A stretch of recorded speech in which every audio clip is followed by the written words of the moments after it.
right now we're going out to the River Islands guest line for one of our favorites, and it's been a minute since we've had him on, so it's great to have him today. ESPN's Dave McMenamin on the NBA. Hey, Dave, what's going on, man?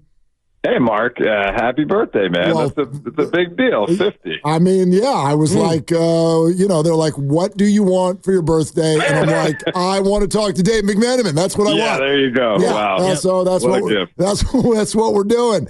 But yeah, to that end, we do want to talk to you. And I guess I'll just start with this. What do you think the Warriors are going to do at the deadline? Based on what Steph Curry said, where I don't want us to make a move out of desperation, it wouldn't shock me if they have the blessing of Steph to not look at it as this trade deadline is the urgent moment, but this trade deadline into the offseason, into next trade deadline, where it's like we recognize that major moves need to occur with this team. But it's about trying to find one last championship push, and let's not lock ourselves into over the next 3 weeks if the right deal doesn't present itself, but certainly be of the mindset that we know that this team needs to upgrade to give you and Draymond Green and Steve Kerr one last chance of glory. So to me, I'm not saying they're going to stand pat, but maybe another move along the lines of the Dennis Schroeder move that they already made, and saving the major tectonic plate shifting type of deal for either the offseason or as late as next year's trade deadline. Great call, Dave. Dan Dibley here, not my birthday, over 50, sadly, but that's kind of what I've been advocating all along, which I've been calling an incremental move. And if we think about it in terms of a smaller incremental move, is there a player out there that you think about? Is it Cam Johnson or a younger player where you could maybe shuffle off an expiring and get a younger controllable asset that can incrementally make them better? Yeah, it's interesting. Cam, I think, is, while I understand he's not like a multi-time all-star or, as a household name like a Jimmy Butler, Cam is considered to be really kind of at the top tier of guys who are going to be on the market over his next couple of weeks if Brooklyn was to move him. So I would probably put him a little bit outside the incremental category. I think he would be a great acquisition. And, especially if you get Kyle Anderson healthy at some point, and another guy who could kind of do so many things on the court, like a Kyle Anderson. And so, he would be someone that certainly if Dunleavy could pull off that would be wonderful. But I think you look at Utah, you look at Portland, you look at Chicago, you look at Washington. These are the teams included with Brooklyn that are considered to be the sellers coming up. And quite frankly, on those rosters, there's a lot of talent to be had. It doesn't just have to be, thinking in terms of a Zach LaVine or a Jimmy Butler or Brandon Ingram at the All-Star level. There's talented players, and quite frankly, those players are going to be moved from those teams because people are going to try to position themselves for Cooper Flagg, not just because he's a dynamic two-way talent, but he's a guy who you can build your business around. He's going to put butts in seats for some of these small markets. Dave McMenamin, ESPN, is with us. Dave, I want to ask you this too, and I know that it's probably just fun stuff coming up on debate shows, but ever since the Warriors called about LeBron James exactly a year ago, that's never really gone away. But I also look at the Lakers playing really well, and they're now the 5 seed. Like, is LeBron James a name that should even be uttered right now? And what are the Lakers planning right now? Yeah, it went away when LeBron signed the extension this offseason. There's just not a way for it to happen. The money, it won't line up. The assets aren't there. If LeBron was to opt out this summer and then sign for mid-level with Golden State, like that's really the only way it could occur. And listen, LeBron James recognizes that this multi-billion-dollar television extension that was just agreed upon by the NBA, adding in new TV partners and NBC and Amazon to add with what they already had going with ESPN, that was largely built on the back of LeBron James being the subject of the Truman Show for the last 22 seasons for this league. And so he recognizes he's not going to give a pay cut at this point. He's generated too much revenue. So, if Steph Curry wants to break his streak of playing the Golden State Warriors' entire career and do the opposite and come down to L.A. and take a discount, sure. But one, Steph's not going to be able to get out of his contract this summer. And I think Steph, we all believe he's going to retire a Warrior. So again, debate shows. It's a fun topic. They looked so great together in Paris this past summer. That's going to be our lasting memory of them together. It's going to, it's what happened in Paris stays in Paris. It's not coming back to the NBA. Man, maybe someday in the Big Three, if the two of them in their mid-40s want to, rack that back, maybe at that point Bronny wants to do it as well. The other big name that we're starting to think more about here with the Warriors is Draymond Green, and might he be somebody who could be on the move here in 13 days with his contract where it is and his ability to help a team that might be a feisty defender away. What do you think, Dave, about the idea of a Draymond Green move here at the deadline or in the offseason? Well, certainly before he got his most recent extension with the Warriors, there was some thought that he could be moving on after spending his entire career with Golden State and obviously being such a linchpin for the dynasty that they built.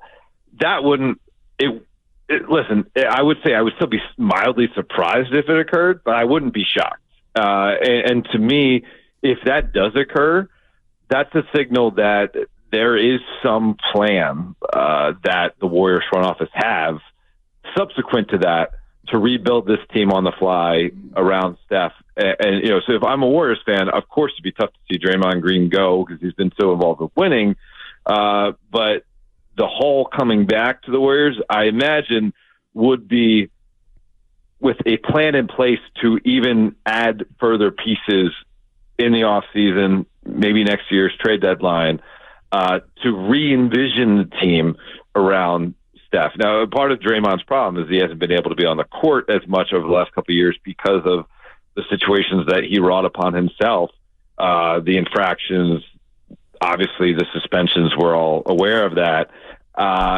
He, though, is in a spot where if he is brought in to a veteran group and just asked to bring his competitive fire, his smarts, and really just push his body for, 40 games of the regular season plus a playoff run, I mean, he could be a game changer along the lines of, Derek White going to Boston midseason, Rasheed Wallace back in the day going to the Detroit Pistons, and all of a sudden a group that was thinking about maybe able to make a run in the playoffs now finds himself in the conference finals or the finals. Wait, Dave, I want you to reiterate that to everybody listening. You would not be shocked if Draymond Green gets traded in the next 13 days.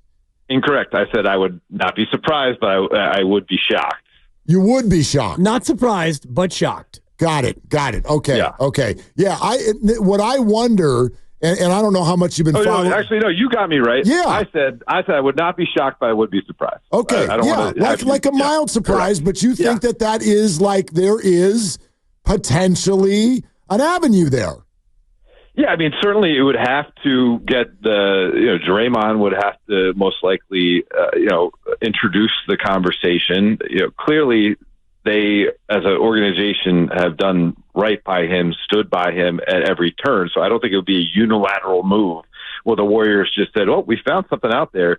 Let's send Draymond off. It's not like he has a no trade clause. So, I mean, it would, in my estimation, both Draymond and Steph Curry, considering their close relationship, would be conceptually okay with it, right? At this time, though, however, I haven't heard anything along the lines of Draymond being shopped. I'm not saying that whatsoever. I know, though, if I'm an opposing team that sees myself just a piece or two away from vaulting into that true championship contender status, that's a call you like to make about Draymond Green, because I really think he could help a team with all those, obviously obvious skills and experience that he would bring. Yeah, Dave, and here's maybe the other reason we're kind of picking at this a little bit is just over even the last 24, 48, 72 hours, not that we're necessarily all in on these young players who are suddenly having a few good games. Guy Santos and their second-round stretch 5, Quentin Post, who hit 5 threes last night. It's not so much that you're going to buy in on one game, but I do think there's something to be said for the skill set that they bring, and it looks like something the Warriors are missing. So if I ask you, in today's NBA, are the Warriors misconstructed? Do they have too many non-shooters on the court too often? What would you say? Non-shooters / non-creators. Steph Curry is having an off year because the Warriors' offense ranks 20th in the league. I mean, that sounds crazy to say because you're talking about a borderline top 10 player of all time, a guy who revolutionized this league offensively, but there's not enough consistency around him. The same cast of characters that Warriors fans have been lamenting for the last couple of years. When is Kuminga going to make the leap, and can Bajemski stay consistent? And Moses Moody, Andrew Wiggins, et cetera, et cetera. Steph Curry would benefit from another true offensive threat. Those other players that we just mentioned, Dennis Schroeder, throw them on the list. They have parts of their game that are talented offensively, but there's not a guy who commands 2 on the ball when he has it, which then opens up swing opportunities for the role players that they have. So it's basically only Steph doing that without another guy putting that type of pressure on the defense, which obviously they had in prime Klay Thompson, but that situation has come and gone. You're not going to be able to maximize Steph Curry, and if you're unable to maximize Steph Curry, you are basically just putting butts in seats and having as many opportunities as you can to have reunion nights celebrating those 4 titles that they already won. Yeah, and there's a lot of those nights that are happening and more of those to come, and the fans are still putting their butts in the seats. You mentioned Jonathan Kuminga, Dave, and I wonder what you think from the outside looking in, because here the fan base is split between he's amazing, he's the future, and he doesn't fit, and he's overrated. When you watch Kuminga from the outside, what's your take?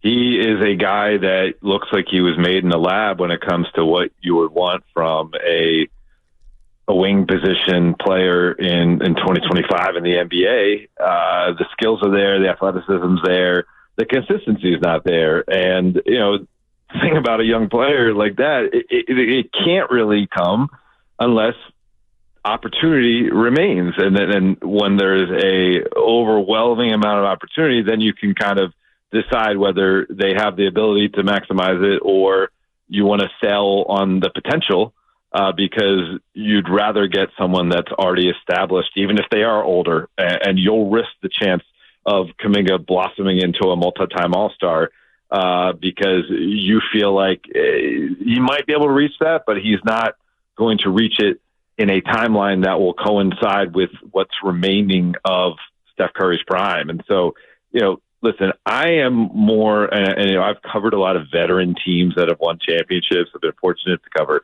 the Lakers with Kobe and Powell win championships, obviously LeBron James, and some veterans on that Cavs team. Very important veteran guys like Kevin Love was becoming a veteran, and Richard Jefferson and Channing Frye.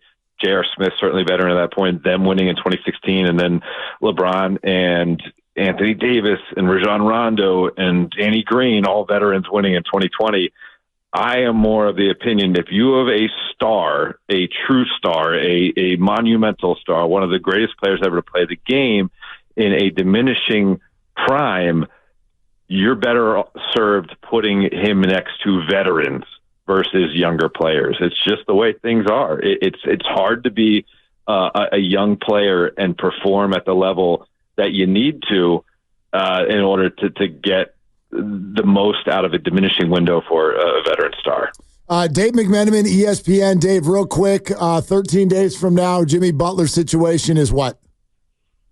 He's not on the Miami Heat, and I would say he's going to be on 3 teams. One of 3 teams, I should say. It's going to be Phoenix, Memphis, or Milwaukee. And we're all kind of just waiting to see how that thing plays out. Okay. And then other than that, I expect that we'll talk to you before then, but 9 months from Sunday when you turn 43, just in case we don't talk to you, happy birthday. I appreciate it. Yeah. I'm not a big birthday guy personally, though. I'm more of like, I don't really celebrate it. It's just one step closer to death. So we'll just say it's the birthday greetings for you. That got dark, Dave, and I want to let you know that I am a big birthday guy, and now that we are radio friends, August 15th, mark it on your calendar and beat the rush. Get to the stores now for a gift for your boy. Yeah, I mean, perhaps we can get you a plot at the cemetery. Wow. By the way, second time that the word plot has already come up on this radio show and we today. haven't talked about movies at all. Something about a 50th birthday is making people think about death, which is unfortunate. Dave, one more real quick, because we had Nick Friedel in studio last week. Yes, and he mentioned that he gave a speech at your wedding, and I want you to rank it on the scale of 1 to 10, the Nick Friedel speech at the biggest day of your life. Honestly, and you know, I would not say this unless it was very true, because part of our friendship was me ripping apart the stories that he wrote for years and telling him they could have been better. It was a 10 out of 10. He nailed it. Yeah. 10 out of 10. Not surprising. Nice. Yeah. With Not that surprising. voice, I mean, he can read Dr. Seuss with that voice. You give that guy a handheld mic, and it's a good time. Yeah, it was fantastic. Yeah. All right. Hey, Dave, good to catch up, man. And I'm going to need a headstone too, Dave. And not just a plot. I'm going to need a headstone too. Thank you, brother. All right. Appreciate it, guys. All right. There he is. Dave McMenamin, ESPN. He's 42 years old. Yeah. And he's one day closer to death. He's not the only one. No.